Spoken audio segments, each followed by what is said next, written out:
இன்னைக்கு லஞ்சுக்கு வந்து என்ன வேணும்னு பார்க்கலாமா? சொரக்காய் போட்டு கூட்டு பண்ணியிருக்கேன்.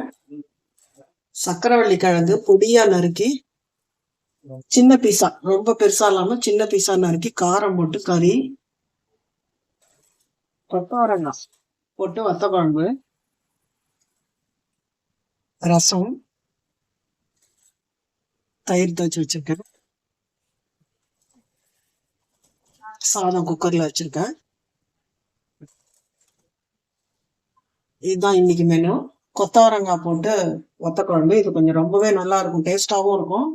சில பேர் கொத்தவரங்காயே பிடிக்காது. ஆனாலும் இந்த வத்த குழம்புல புளிப்பு, காரம் இதெல்லாம் வந்து சேர்க்கும் போது டேஸ்ட் ரொம்ப நல்லா இருக்கும். அதனால வந்து கொத்தவரங்காய் போட்டு வத்த குழம்பு பண்ணேன். இது எப்பவுமே நான் வந்து சொல்லியிருக்கேன் உங்களுக்கு, சக்கரவள்ளி கிழங்கு ரொம்பவே நல்லது உடம்புக்கு. இந்த மலச்சிக்கல் அந்த மாதிரி பிரச்சனைகள்லாம் எதுவும் வராம இருக்கும், ஃப்ரீயா இருக்கும் நமக்கு. அதனால வந்து அடிக்கடி இது சீசன் தானே. இப்ப இந்த பொங்கலுக்கு அப்புறம்லாம் இது கிடைக்காது. அதனால இது சீசன்ல கிடைக்கும் போதே நிறைய யூஸ் பண்ணணும் இல்லையா? அதனால இது கறி, சாம்பார் எல்லாமே நான் எல்லாத்துக்குமே சேர்த்துப்பேன். இதை ரசம், சொரைக்காய் அதுவும் ரொம்ப நல்லது.